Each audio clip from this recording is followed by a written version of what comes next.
Welcome to the Real Mama Pod. I'm your host, Devin. And I'm your host, Kendra. We are real moms. Sharing real experiences. The things people don't tell you.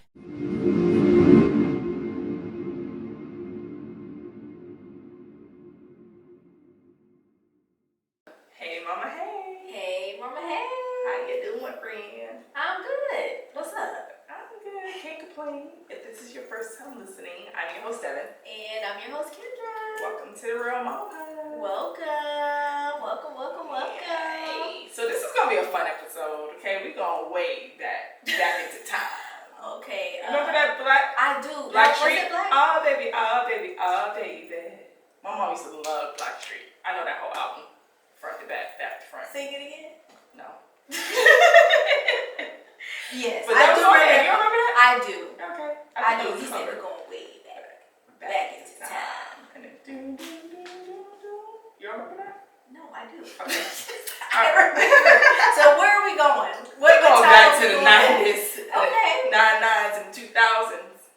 Hey, the 90s and the early 2000s were lit. I don't care what nobody say. Best era. They were lit. Best music, best food, best vibe. Oh yeah. All of it. So we're going to talk about it. We grew up in some really good times. Really, really good times. We are. And I can't wait to talk about it because I love to like go back and revisit. Like I was telling you, I was watching my most favorite movie of all. Well, second favorite because Lion King is my absolute favorite, and then Crooklyn is my second. And you've never watched Crooklyn, which I am baffled by. So we're gonna go after this and play Crooklyn for her because like Troy, the main character, I did identify with her so much. Like growing up in Harlem, even though the time was like the 70s or whatever, it was still like the same in the 90s, so it just gives you that vibe, and it was just, it's such a great movie. I'm gonna go watch Crooklyn for you.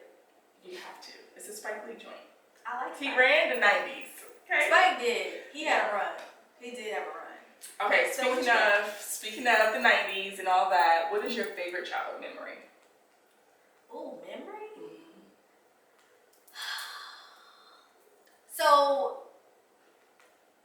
the holidays were really big for my family back in the day. My favorite memory from the holidays in the 90s and even early 2000s was going home to Pensacola. Every year, I don't care where we lived in this world, we went home for Christmas. Okay. So from zero to when my grandmother or my nana passed, and when in my 20s, we were in Pensacola every year for Christmas. The whole family came, no matter where everybody lived in the world. Even when we were in Germany, we flew home every Christmas. So that's my favorite memory. It was just family, fun. My nana's house was really big, so all the cousins would stay there. We had all the food. It was just a vibe. Yeah. Every Christmas. So that's my favorite childhood memory. It's like Christmas back home in Pensacola. That's cute. What about yours? Mine was summertime. We spent a lot of time outside in the summertime because we didn't have central air.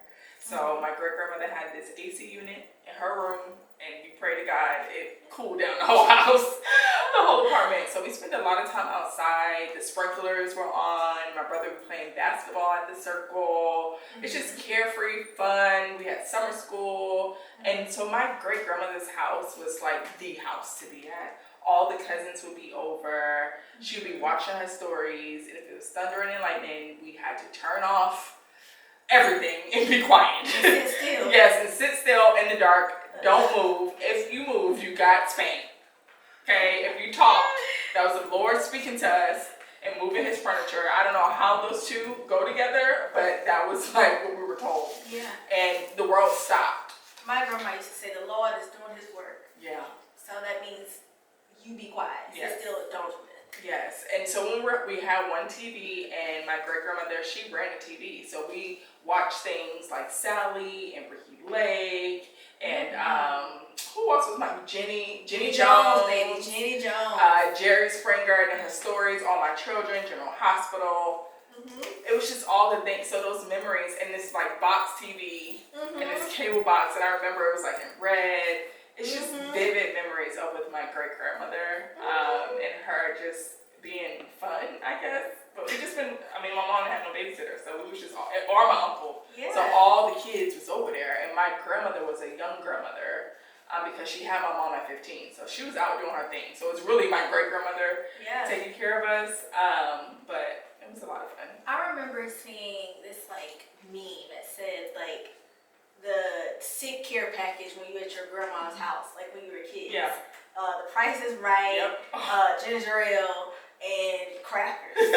Saltine crackers. And I said, damn, that was me. Like when I was a kid and we were in Pensacola when we lived there, and I was sick, I was at my grandma's house, laying in her bed, watching The Price is Right, drinking ginger ale, and eating crackers. Yeah. So I'm like, dang, this crazy how we all kind of had the same childhood, even though we're from all different places and phases of life. Yeah. So yeah. Yeah, my grandmother was pivotal in my upbringing. So even the short period of time the boys had with their grandfather, he came to help us while I transitioned to a new job. I'm just like, we're gonna have some cool memories from that. Even though it's only a month, just every day being together and learning things. Like they start, I asked her, I said, what y'all do today? We ran to the bank. I said, what? So it's like little things like that. I'm like, my baby turning country, but it's just cool to like turning. He is country. Okay, I'm trying to find it, but my kids Embrace country. Yeah, so they ran to the bank. So just little stuff like that. It's like, oh, this is cute. Sound like an old man. Yeah, for Sound sure. like an old man. So I feel like we grew up in a world that's completely different from now. Which there were a lot of things that took place in our childhood that prepped us for life now. Like we have patience out this world because of some of the things that we had, whether it's TV, music, whatever. But what are some things you think our kids would never understand that we went through in the 90's and early 2000s? Like, if you think about all the things. No iPad or phone. I didn't get a cell phone until high school. I had to write an essay. No, I had to do a PowerPoint presentation on why I deserve a cell phone. Okay? Your mama made you do that? Yes, and she made me pay for it. Like, she did not just willingly get me a cell phone. I had a Motorola, the blue one, that came out after the Nokia. It was like a royal blue. It's not the Nokia, but it was like a Motorola and it had like a little antenna on it. I know it was exactly like what you're talking about. about. I had that. That was my first phone too. Okay. So that was like the next best thing out of the Nokia.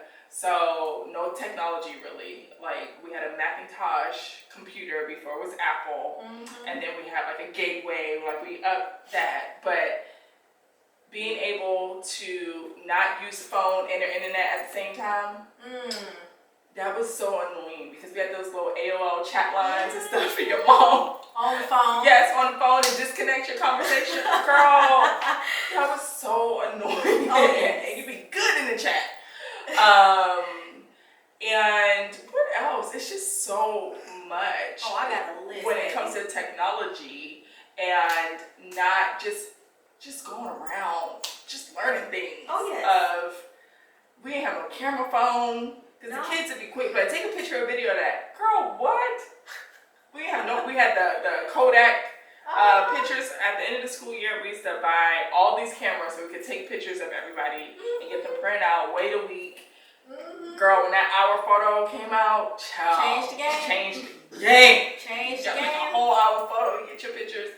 So it's just like these kids they have no idea. And I think it's cool for us to experience both. Because now you see like the transition. But what are some things I'm glad we experienced what we did. It made us resilient. We're like that that generation that really can connect with the older folks and the newer folks. Yeah. I really believe that. Yes. I have a laundry list. Oh my gosh, I just saw some more stuff too. Go A ahead. laundry list. One, music. You know, I'm a music head. So I had to wait till the CDs come out. Then you buy the single, and it got snippets of all the other songs that's supposed to come out on the album. You don't know when the album is releasing. Videos. I was a BET MTV girl. I was tuned in to all the spring break shows, 106 and Parks. Music videos was a big deal. Gosh. That's something that today's generation, I don't think they really know what I don't even do they even still make music videos? I think so, but not to the capacity that we're used to. No. A music video lasts you for a whole year. Oh yeah. You were lucky if you got 2 videos in 1 year from an artist. Do you remember the box when you had to call and Yes. pay to watch the music video? Yes. But your parents wouldn't let you pay, so you just wait and pray that somebody will order a video? I never experienced that. Yeah. Never experienced, because my parents were not paying for Yeah. that. CD, well, not CD-ROMs. Well, no, that's also a thing. CD-ROMs. But floppy disk. Oh. Saving my work, Yes. one drive. Yeah. There's no sheet that's No. automatically saving Right. your, no. Yeah. Where's your floppy disk? Where's your floppy And if you disk? lose it, then you should have luck. Period. You All SOL. your work is lost. All of it. All your work is lost. Dang, that's crazy. Watching TV, you don't know what time your show coming on unless you're looking at the guide. Oh, And yeah. you gotta, if you miss The your TV channel, guide. Yeah, you got- then you gotta wait a whole Or 3 just scroll months. back. Yeah, and it's, God forbid, it's scrolling slow that day. It's like, God damn, I just Forgot about gotta the look TV guide. at the TV and make sure I am watching. Right. Because that That is funny. ain't no YouTube. Ain't no YouTube. Ain't no commercials, you got it. Yeah. Okay, there's no skipping ads. No. So there, again, Because long them kids be quick to skip the ad. Mommy, it's not working because Oh the my time goodness. hasn't run out for you to watch the ads. Okay. Just be patient. So talking about music, big music fan too. So you talked about the CDs, but remember you can go, I forgot what store it was, but you can go in and kind of put the headphones on. Best and Buy, listen- baby. And it was another store Radio too. Shack. Radio Shack. Yes. City. Radio City. City Circuit. City Circuit. Circuit. Circuit City. Circuit And you go in and you listen, you're like, oh yeah, I'm gonna buy this when it drops. That, having a Walkman, and then when you got a CD player, Oh yeah. oh my gosh, but then it skip, you can't move too much. You gotta kind of but like, you gotta get the skip. the non-skip and still skip. Well, Especially if you was on a bus. If you was on a bus, that's Yes. skipping. Yes. So, CD, the Walkman, yo, I had this Raven Simone cassette, because she used to make music when we were little. I don't know if you remember. I forgot the song. I used to replay that song on my yellow Walkman, just walking through. And that's how I fell in love with hip hop, because Raven Simone. No. Wu-Tang. I'm going back. When I first got my Walkman, Wu-Tang, Cream. Oh, So okay. I used to, my brother, he's 7 years older, so I was 7 and he was like a teenager, and he used to play Cream, and I'm like, oh, and then I found out about Nas and like all the stuff, and then we got CDs. So that, and then, oh my gosh, when you record your voicemail, but you got music in the background, so everybody knew what you was going through based on your on your on your voicemail. selection. Hello, and then I did this one thing. It's like hello. Gotcha. You was definitely. No, that gives me deputy. You used to be so pissed. I can't. The one thing, so music has always been a part of me, like period. Yeah. I had the CD players Yeah. and the cassette players, but what changed the game for me was my CD player. That it was silver. They had the 2 big speakers, Oh yes. and it had the rotate. Yes, And I had me you a could 5 disc Yes. on rotation. Girl. I remember this. When this was in like 1999. We were staying at my nana house, and we lived with her for a year. And I got my stereo for Christmas. And Juvenile's G-Code album had just came out. Now, I should have been listening to this, but I was. My daddy was the one who let me buy CDs with explicit. Jolene wouldn't have it. But anyways, I didn't care. So I had my Juvenile CD, and I put it in my boombox. That was the first CD I listened to in my boombox. Girl, it was all kinds of Magnolia. My nana came in, turn that mess down. I said, nana, it's Christmas. I just got my gift. It's about to be hot in here. It's hot. It's hot. The block is hot with Juvie and Lil Wayne, everybody. Cash Money Records for the 90s and 2000s. But yes, that, like, music is one of the core memories I have from, like, absolutely. that So time. did you record over cassette tapes, like from the radio? They don't know nothing about that. Nothing. You gotta wait till the song play on the radio and you record over it. Like, what were we doing? But girl, listen, shout out to P-Cola 93 BLX. It's really a mobile, but hey, it's one of those in Pensacola.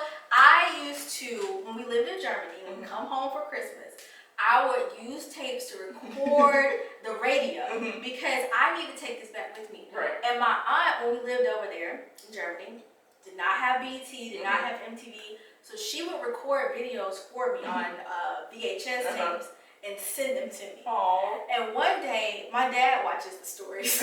I accidentally recorded over his stories with my videos. Ooh, baby, smoke in the city. Smoke in the city. So there's just so much from back in the day that our kids would never be able to understand. But I really appreciate those experiences. It's great memories. VHS, the regular just blockbuster movies, going to the blockbuster, renting them, praying somebody didn't rent your movie or praying that they bring it back on time. That's that hurt. And then my stepdad figured out how to record the blockbuster movies to make our own. We have all the bootleg movies. Why can't I see this? Yes, because remember, even in college, you would bootleg movies from Netflix when there was a disc when you would send it back. Oh, see, the bootleg man. So, yes, we had all the movies. I can see that. From Blockbuster. Not for free, but I guess for unlimited time because he used to bootleg the movies. It was free for y'all. Free, and he would sell them to like people in the neighborhood. So he making money. Yeah. Okay, we gonna say what that was. which stepdaddy it was. Tell you, my mom don't play no games. Shut up. All right. So when you think about food, what was your favorite childhood snack? Yo, anything Little Debbie's, okay? And sunflower seeds. So in New York, we had the nacho cheese, we had the ranch, we had the barbecue, we had different flavors, and it had a 10-cent pack, y'all. So you only needed 10 cents to get you a pack of sunflower seeds. Then they had quarter waters, which y'all I think call like the juice barrels. They're like, I know what you're talking about. They were 25 cents, so that's why they call it quarter water. And then anything Little Debbie. So you talking about the zebra cakes, the oatmeal cream pies, the chocolate swirl. Whatever, Swiss rolls, and then they had the strawberry version of that. Girl. Okay. Now I went with Swiss roll. I know you weren't. But throw me a zebra cake. Oh, you know what I And forgot? an oatmeal cream pie. What? Honey buns. No. And you put them in the microwave? Honey buns. I used to eat a honey bun at school every day. That was my lunch. I want a honey bun. Period. And my kids don't know what none of that stuff is. No, and I haven't had a honey bun in years. But growing up, I love me some chips. Chips has always been my favorite snack. Ruffles, plain chips, favorite snack. Zebra cakes, oatmeal cream pies, and my auntie, she's really my name and best friend. But Auntie Tina, shout out to Auntie Tina. Hey, Auntie Tina, she's still here with us. Frozen cup. She was the frozen cup lady. Now, based on where you're from regionally, they're called different things. Where I'm from, they're called frozen cups. Okay. And it's a frozen juice of some sort in a little plastic cup. Yeah, so I was introduced to that time I went to Florida because we had ices. So we had the man with the cart. Yeah. And those, you get some fresh. I did try those when I went to New York. Oh, you had 25. They went up a lot recently here, but they used to be 25 cents and 50 cents. That's all you needed to get you a nice, cool little icy. I think they like $1.50, $2 now. It's crazy. But they wild with the yeah, you got coconut, you got cherry, you got rainbow. You just got different. And then you have Mr. Softy, so that was the ice cream truck. Get that for $1 with some sprinkles, $1.50 maybe. Now I think it's like $5. It's crazy. I'm not paying. It's just not ridiculous. For the $1. Yeah. But yeah, them frozen cups. And my auntie Tina, she used to sell candy. She had all the snacks. So you can get your frozen. That was the primary, but she had some secondaries. She had some secondaries there too. But them frozen cups. Yeah. Every summer. Yeah. As soon as we get to Pensacola, we going to Auntie Tina's house. Yes. And damn, if she sold out, I'm pissed. Yeah. Like, when is the next batch coming out? And she had, remember that baby shower punch? Like back in the day when they put that cocktail fruit and all that stuff in the punch? Yes. And she made some frozen cups out of that baby shower punch. Cocktail fruit, I forgot about that. Cocktail. Girl, that was I don't fancy. like cocktail fruit. But in that punch, with the Sprite or the ginger ale, listen. It'll change your life. Girl, It'll change your life. And we spend so much time outside, especially like during the summer. Yes. Girl, double dutch competitions, tag. They were playing football. I don't know how they was doing that on concrete. I didn't participate in that because then baseball wasn't really baseball. You had a stick and a ball. I wasn't an outside girl. We were outside because it was so hot. We didn't have AC. So it's like you just go outside. Cause we didn't have AC at my grandma's house either. No. No, my great grandma. Uh-huh. No, my nana had AC. Okay. But my great grandma, she had 8 units. Mm-hmm. She had 2 actually. She had one in her room, Of course. They and always she have had a room. one in the living room. Oh, that was kind. It was kind, but it was. I was the type of kid that was in the house watching all the TV and listening to all the music. I would go outside sometimes. Okay. But my outside didn't come until I was older and I was out with my friends. Like we were hanging out on like a block or something.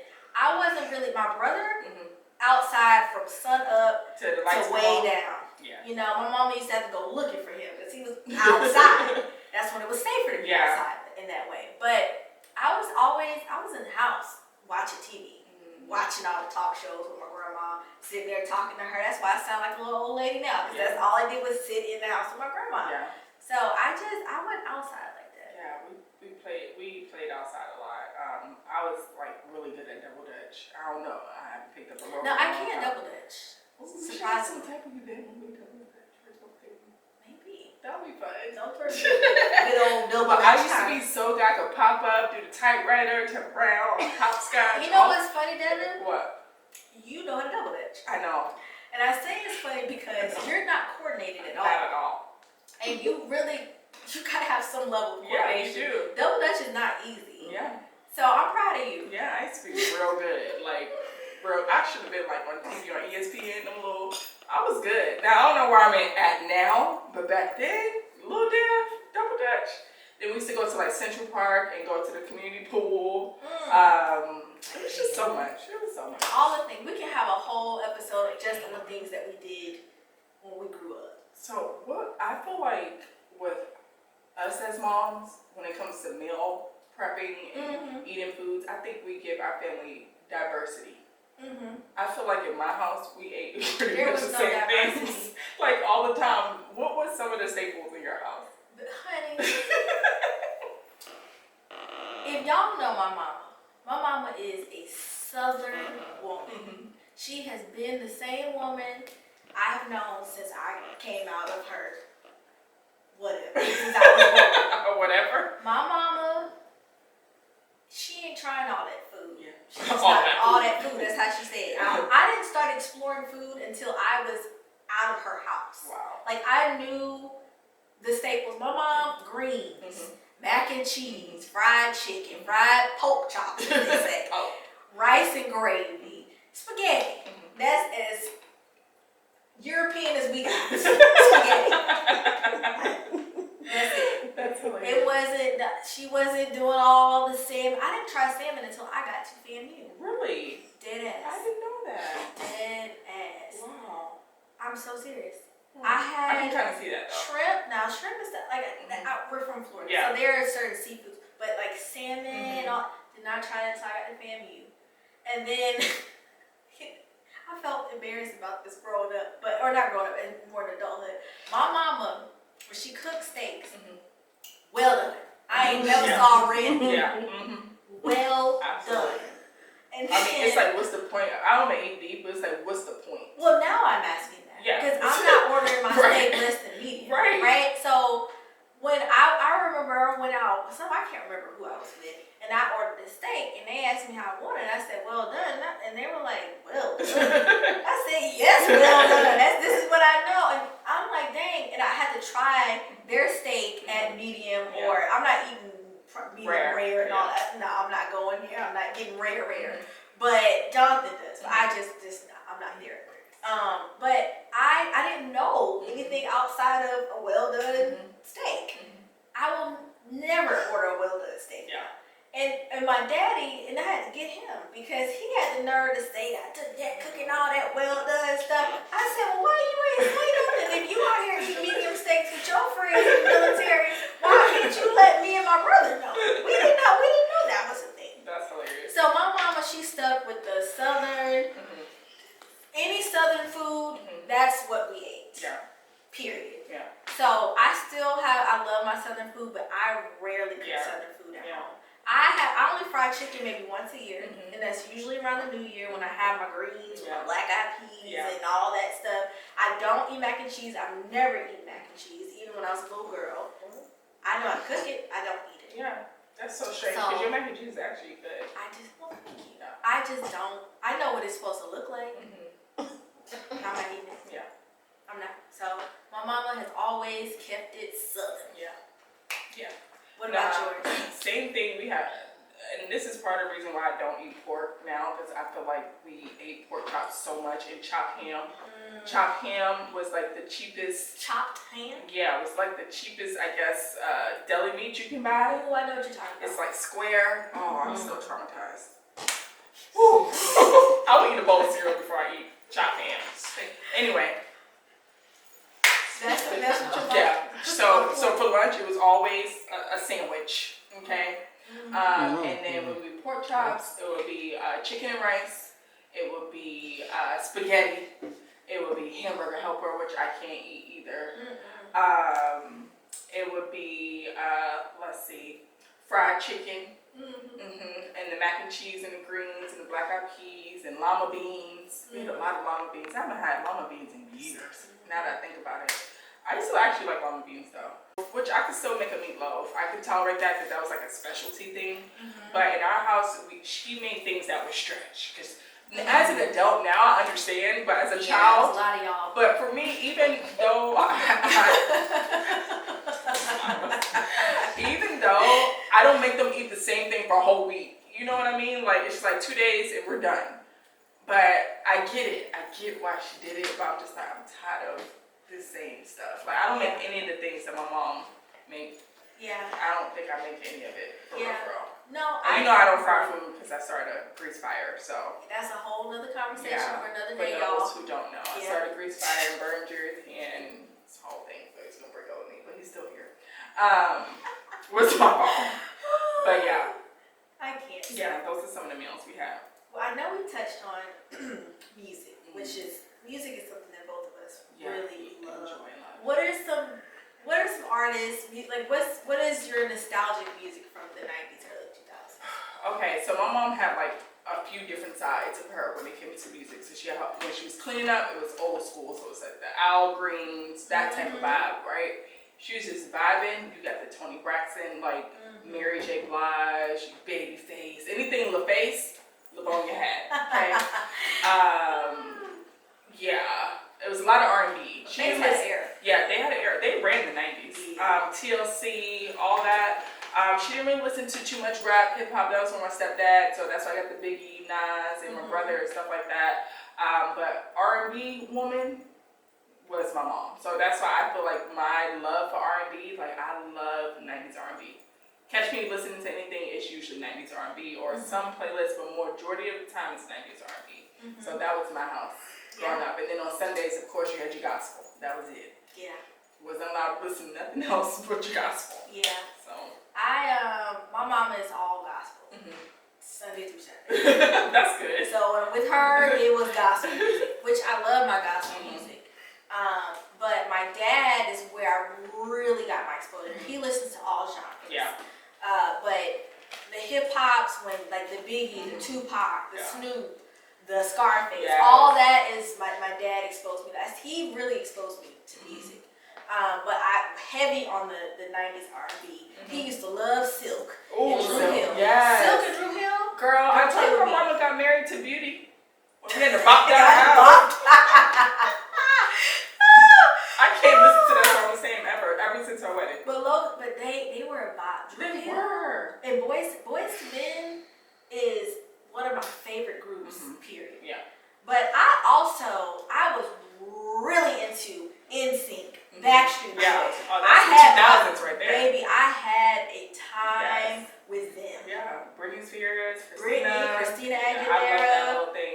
Jessica Simpson. I had What's the lady that's she's an actress now, but she was a singer at first. She played on All of Us. She was the mama. She had a little Mandy Moore. Mandy Moore. She had some good music too. She did, but she wasn't. Yeah, she wasn't on Britney, but she had decent music. But yeah, I loved me some.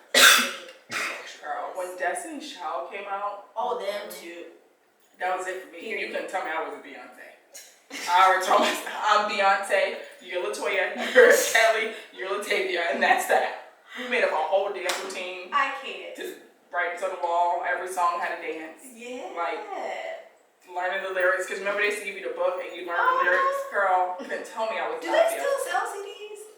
I know Taylor Swift dropped the CD for Target exclusively. CD? Yeah, it was like, I was like, this is pretty cool, but I don't think, because how would you play it? Most cars now don't have CD players. I feel like in my dashboard, like my console, there's some sort of disc ROM in there or something. My car damn sure ain't got it. I don't know. I got it. It's in 2018. But remember the books with all your CDs, oh, you you hold flip them, through. and you flip through. Now you in college, you would make some good playlists. I was like, Kendra, make me a little sexy playlist. Yes, have me making her sex albums. What you want me to do? I said sexy.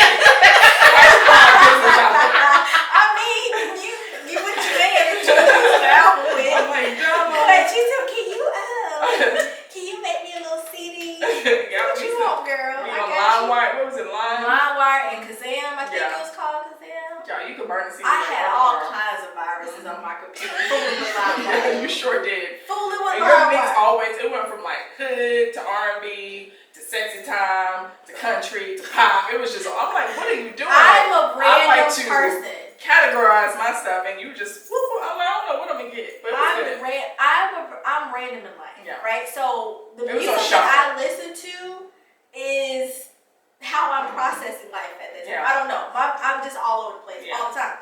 But even now on my Apple Music, I have a playlist called Random Vibes, and I just add to it whenever I hear a song that I like. I just add to my Random Vibes, and it's just on shuffle. So you might hear some. You might be in the trap with me one day, or you might be with the Lord with me. Now, I'm not putting my gospel music on my radio.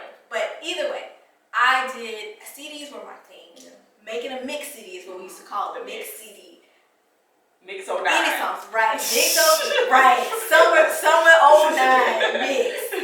So yes, I was a CD girl.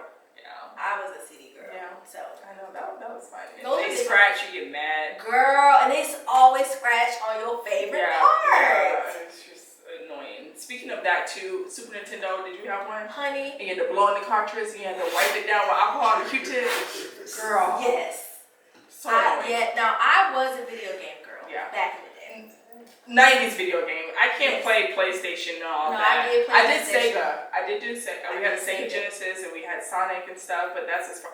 PlayStation 1, Crash Bandicoot. Crash Bandicoot. Oh yeah. Honey, give me the stick. Donkey Kong. Donkey Kong? Yeah, that's his name. Yeah. Super Nintendo is probably my favorite gaming console. Yeah. Jonathan actually gifted me with we like have a one 90's too. old school like Super Nintendo console with all Super Mario, Donkey Kong, Street Fight, all that stuff.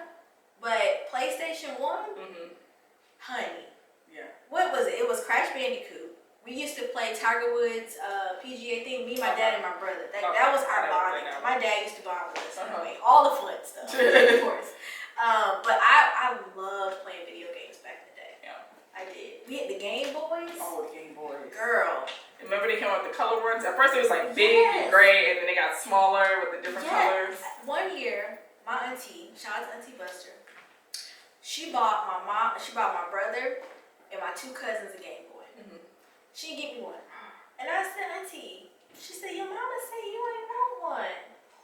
If you want to know if I want a Game Boy, I need you to ask me. Yeah. I ain't get, so they had to go buy me a Game Boy. I had a red Game Boy. I had the old school ones, like the first one, but I wanted the colorway. The color pop. I forgot what they called it. It was the color, Game Boy color. Game Boy color, that's what it's called. Then I got me a red one. That's funny. That sounds like Jared with his Talk Boy. Oh. So he's still traumatized from this. So the only thing he wanted for Christmas was a Talk Boy and a bike. His cousin happened to come from Nicaragua to visit for Christmas, and they didn't have a gift for him. So they gave Jared's Talk Boy to him. Oh, and Jared is still pissed off about not getting Talk Boy for Christmas. He's like, yeah, I had to give my Talk Boy to Robert. And he's sitting up there talking to my Talk Boy, and that was my Talk Boy. It's like, boy, let it go. Let it go. Dang, that would have pissed me off too. Yeah. Okay, like that. And then they did not give him another one. You know how you got another Game Boy? No, it was just Robert Andrews' Talk Boy. That ain't cool. That ain't right. That ain't so speaking of parents, right, and you know, as a parent, you realize some of the stuff that your parents did and said, it actually holds true. You just didn't understand as a child. And it's like, you know what, I'm never doing it when I have kids. When I get older, I can't wait to get grown, all these things. So what are some things that your parents may have told you or did as a parent? As a child, you didn't understand, but as a parent, you're like, dang.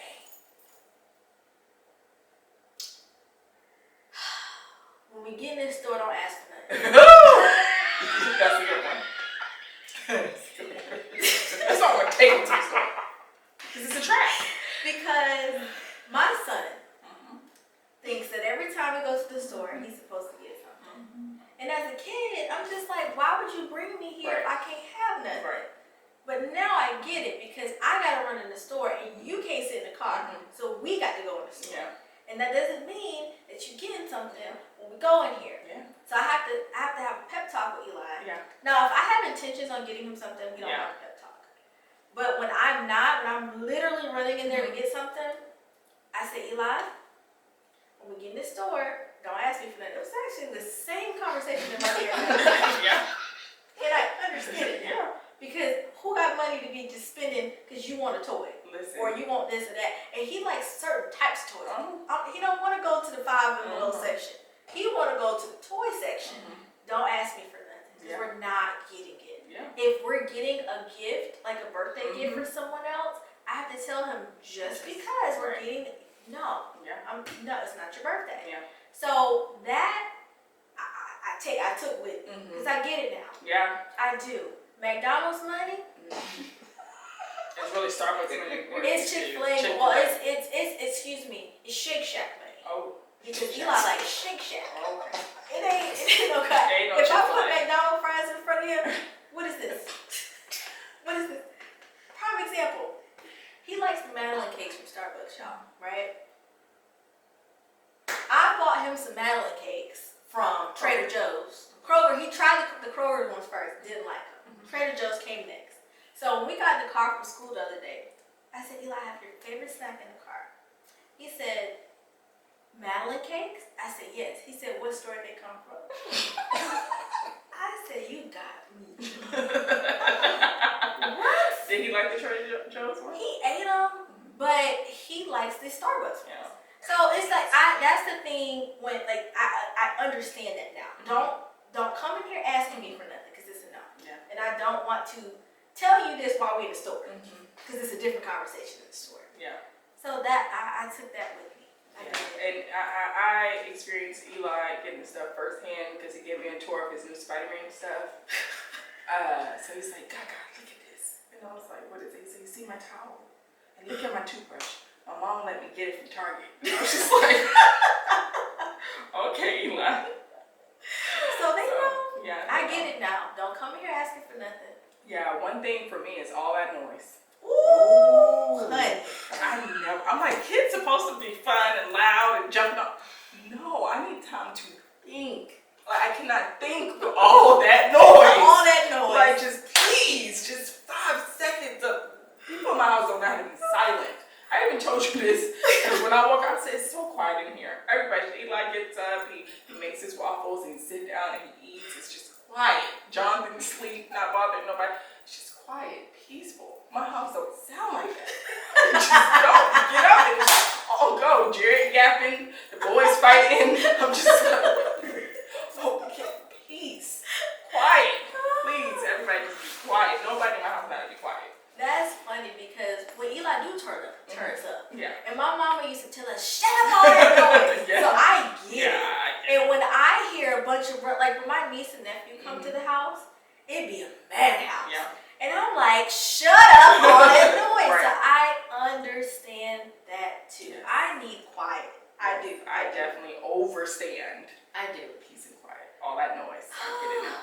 So when we think about our childhood, while it was lavish, it was fun. Well, It was not lavish. That's why I retract that. Compared to I'll our retract kids, it. hell It no. was not lavish, but we had fun. We had great moments, great memories. But there are some things that happened in our childhood that we're like, I'm not taking that into my way of parenting. What are some things that you grew up experiencing that you refuse to let your kids experience now?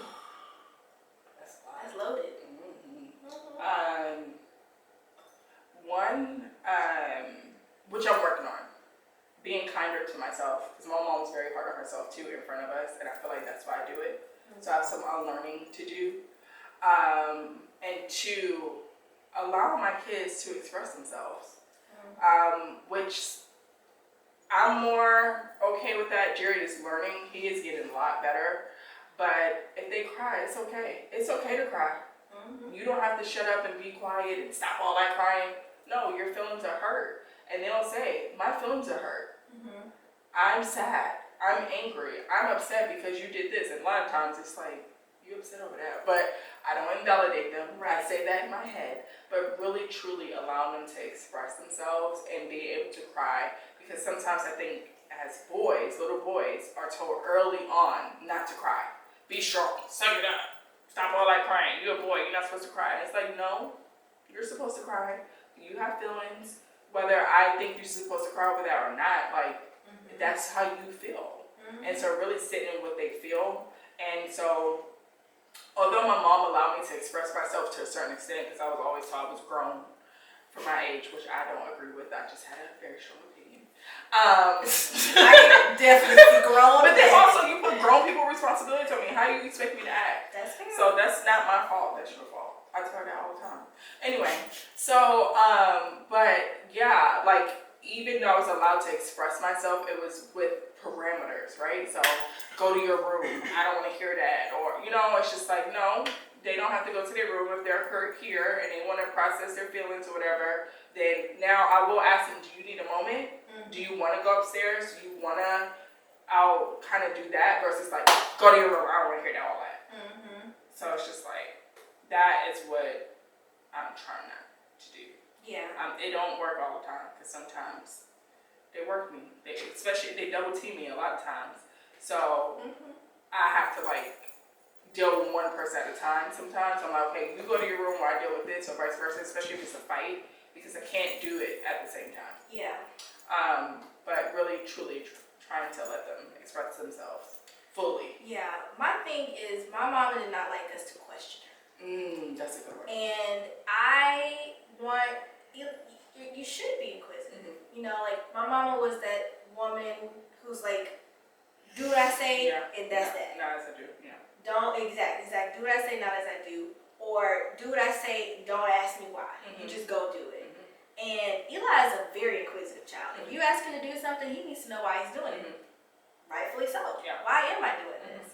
So I've had to train myself to not say, just don't ask me, just go do what I say. Because I grew up with, you do what I say, period. So we allow him to ask questions within reason.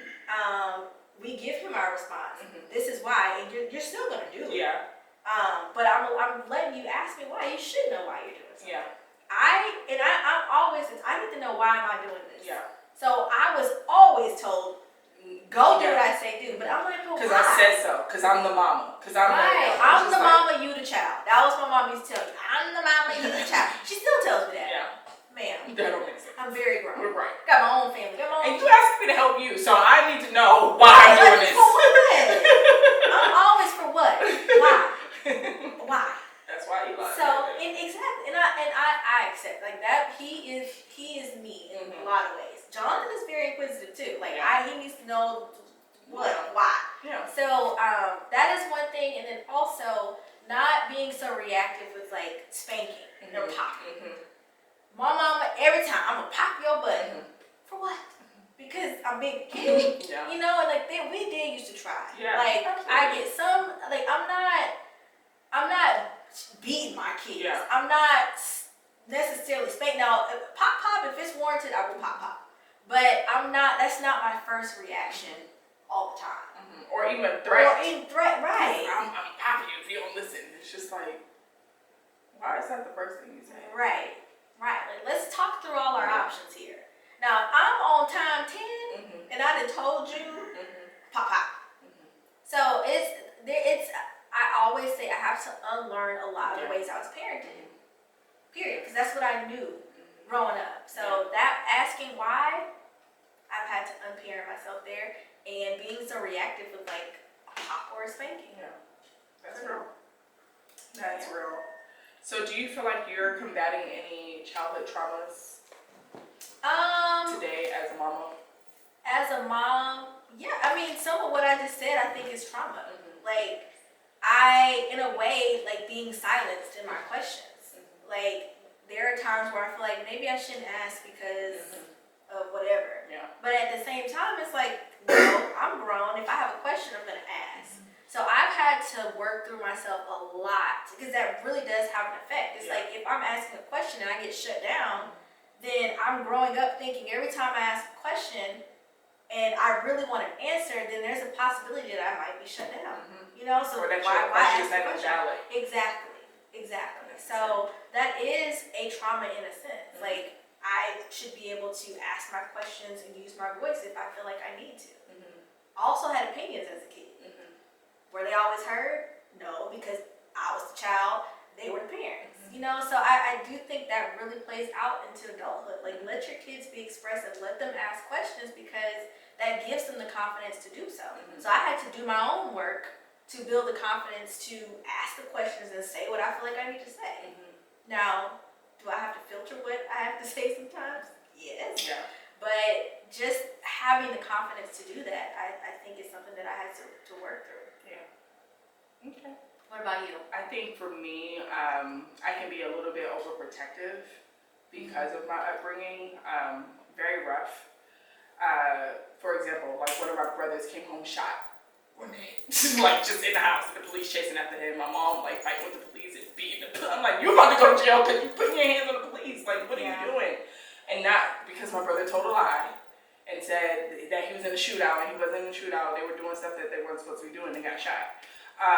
So just having that memory as a third grade student, like that's why I have trauma around guns and I'm afraid of them. Even though Jared loves guns to where he like collects them, but like to protect us. And I'm just like, get those out of my. Like, I don't want to see them. I have a fear of guns. But also trying to protect my kids so much that they're not exposed. But then it's just like they need to be exposed because they need to know. So they need to be exposed within reason. But trying to give them this life where it's like all cookie cutter, but it's like that's also not good. You know? So it's just really hard to try to because I don't want them to experience the things that I've experienced or even seen. Like as a 5-year-old navigating the city, I can imagine my boys doing that. Right. Like, you grew up so much faster in New York. So if you're 5, you're really 16. And I know that sounds really crazy, but it's the truth. Like, I knew how to get home. I knew how to get to school. I knew how to get to my grandmother's house. I knew how to I knew how to ride the train, the bus. I knew street numbers. I knew all that stuff. Drew would never be able. The world doesn't look that way. No, it doesn't. And it wasn't. Even though New York was when I was growing up, Harlem is different now. But when I was there, it was a rough city. But neighbors still looked out for your kid. Like, people knew that was V's kids. Like, make sure she going to her grandmother's house down there. Like, just keep an eye out. It was. I never, even though it was a dangerous place, I never felt like I was in danger. If that makes sense. Even though it was rough and I saw some things, I never felt like anything. Like somebody would snatch me or. I don't know how to explain it, but I feel like if Drew was in that situation, somebody might snatch him up and take him and try to sell him or something. I don't know. So just really being overprotective of them and not wanting them to be exposed or see things or watch certain things. Like, I think there needs to be a happy medium, and I haven't found that yet. So I think that's how my trauma kind of shows up in motherhood.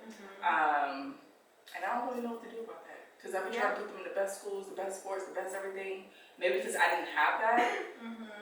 But at the same time, it's just like they need to know there's life outside this. Their world of Target. Right. And Starbucks. And Shake Shack. And Chick-fil-A. And all the places that they like to go. I hear that. I mean, we are going to New York at the end of the summer, and that is going to open their eyes because I'm taking them back to where I came from, just so they can see. So, I don't know. And they may not even be old enough to understand. They might just be like, oh, tall buildings. That's where Spider-Man flies from. Like, so I don't know. And then I think also there's a certain point in life where they will start to see what life looks like outside of their world. Our kids are still very young. Like, you have a toddler, I have a toddler, you have a school age kid now. So life just looks a little different for them. And it's okay. Like, our goal was to raise our kids different than what we did or what we had. So it's okay. They will see the world because the world is gonna show itself. Oh yeah, Period. absolutely. It doesn't matter what you do, how you try to protect them. The world is gonna show its ugly face. Yeah, sure. Yeah. Well, after all that talk, I think we need to have some oranges. Yeah, because the world will drive you to drink sometimes, All the time. So, Mama Juice is my favorite segment of the show. It is a segment that allows us to have a nice little cocktail while we have these conversations. Yes. And each Mama Juice is dedicated to the episode. We usually have a cocktail that is curated for each guest of the show, but because me and Devin are here just having some conversation, we're on our solo episode, our drink is very simple today. It's just some champagne topped off with some pineapple juice. So it's just a little catch up, a little solo conversation, and that's what we're drinking today. If you're ever interested in sponsoring a Mama Juice, we've had sponsors come in where they contributed wines. We've had some of our liquor sponsors as well, and we created drinks based on what they sponsored. We also had our premier pour guys. Hey, Bruce and Demetrius. They're not here with us today, but we do miss them. If you're ever interested in being a part of Mama Juice in some way, hit us up. Let us know. We will make sure our information is in the description box, and you can let us know if you're ever interested in being a part of Mama Juice in this way. So we look forward to our future partners and sponsors, and shout out to today's Mama Juice. That's a lot. Yeah, okay. So our next segment is Mama's Corner. This is my favorite segment. So this is our opportunity to connect with our guests further, if we have one, each other, or our listeners. And what I mean by listeners, typically our listeners will write in and ask us a question, and we answer the question based on our experiences, not as experts. So if something works, give us our credit, but if it doesn't, we ain't say nothing. So I don't know who told you that. But we actually had somebody write in, so we're going to read the question. Well, I'm going to read the question, and then we'll answer it from our perspectives. Okay? It says, hey y'all, hey. How do y'all deal with mom guilt when it comes to your job? Mine requires me to be away for a good bit with rehearsals and performances. I feel terrible, all caps, because I'm missing some milestone moments. It has me considering a career change. Anyone else going through this or gone through this or something similar? I feel like this is great for you because you do a lot of traveling for work. Yes. So Mama, whoever you are, the mom guilt is real when you have a job that requires you to be away, whether that's physically away and mentally away, because there are jobs that you're physically there, but your mind is focused on whatever that task is, right? And you're not able to be the best mom you can be. But what I would say is talk to your kid. When I have to travel, I talk to Eli. I say, hey, Mommy has to go out of town, and I show him where I'm going. I show him the map and say, Mommy has to get on an airplane, and she has to fly to California or to Texas or wherever I'm going in the world. And that gives him an opportunity to say, oh, my mommy is out doing whatever. She's not here because she doesn't want to be, but she's here because she has to go to work. And he knows exactly where I am. Like, there are no secrets about mommy having to be away. Does it make you feel the best as a mom? No. But also I'm doing this to make sure my family is squared away. So it's going to take time. It's going to take some getting used to. Will you have moments where you feel guilty? Yes. Will you have moments where you're just like, I'm just taking a quick work trip and I'll be home and all things good? Yes. So just give yourself grace in those moments of guilt. Just know that you're doing the best to support your family and your child. And when they grow older, they will appreciate all that you've done and include them in your travel. Include them in the things that you have going on so that they're not left wondering where and why mommy is away. Absolutely. I don't travel for work. I mean, besides the podcast. So, but Drew had made this comment. He said, "You always going to Georgia?" And I was like, "He said you going to for the mom pod?" I said, "Yes." He said, "Okay." So, I mean, I talked to them about coming to Atlanta. They're very familiar with Atlanta because they know Eli's here. So they're like, "Are you going to see Eli?" So I don't really have guilt around that because I'm not leaving as often. But I think you answered the question. Yeah. great. No. Any mama who's feeling that way, just love on yourself and know that you're doing the best you can. Yeah, and you have to follow your dreams too. I think sometimes we get caught up in being a mom, but sometimes, like, no, this is fact. Your kid is gonna grow one day, and they're gonna leave you, and they may not come back to like come see you or as often as you want. They're gonna live their life, so you have to live your life. You don't want to start living your life when your kids are 18. You need to live your life now. Like, that's only fair to you. One, tomorrow's not promised, and two, who's to say what your health is gonna be like or whatever. Enjoy life now. Like, if you're career driven, it's okay to be career driven, because maybe your kids will grow up to be career driven and not be afraid to follow your dreams. I think sometimes we're afraid to follow our dreams because we didn't see people before us doing it. And we're our kids' so we feel like it's wrong. Their example, their influence, everything. So go after for what you want. Like, you deserve that, if not anything else. Yeah. Do it, mama. Yes. And so be okay with it. that was a great question. Thank you for writing in. If you ever want to write into us, you can email us at mama@therealmamapod, a review. We need those reviews. I know you're sick of me saying that, so if you're tired, just go ahead and write it. The DMs are great. The text messages are great. Just copy and paste them and put them into Apple Podcasts. And of course, leave us a 5-star if you're enjoying this show. But yeah, it really helps us chart. It really helps us to bring ad dollars in. It really helps us to become a household name. And that's what we're trying to do this year. We have all the aesthetics. We have everything besides that. So help us get to that point. We understand this is a growing phase and that you guys are not quite used to that. But if you're new to the show, just drop a review. If you're not, you've been listening for a while and you haven't written a review, go ahead and do that. What you waiting for? It takes not much time. Yeah, 2 minutes. 2 minutes of your time.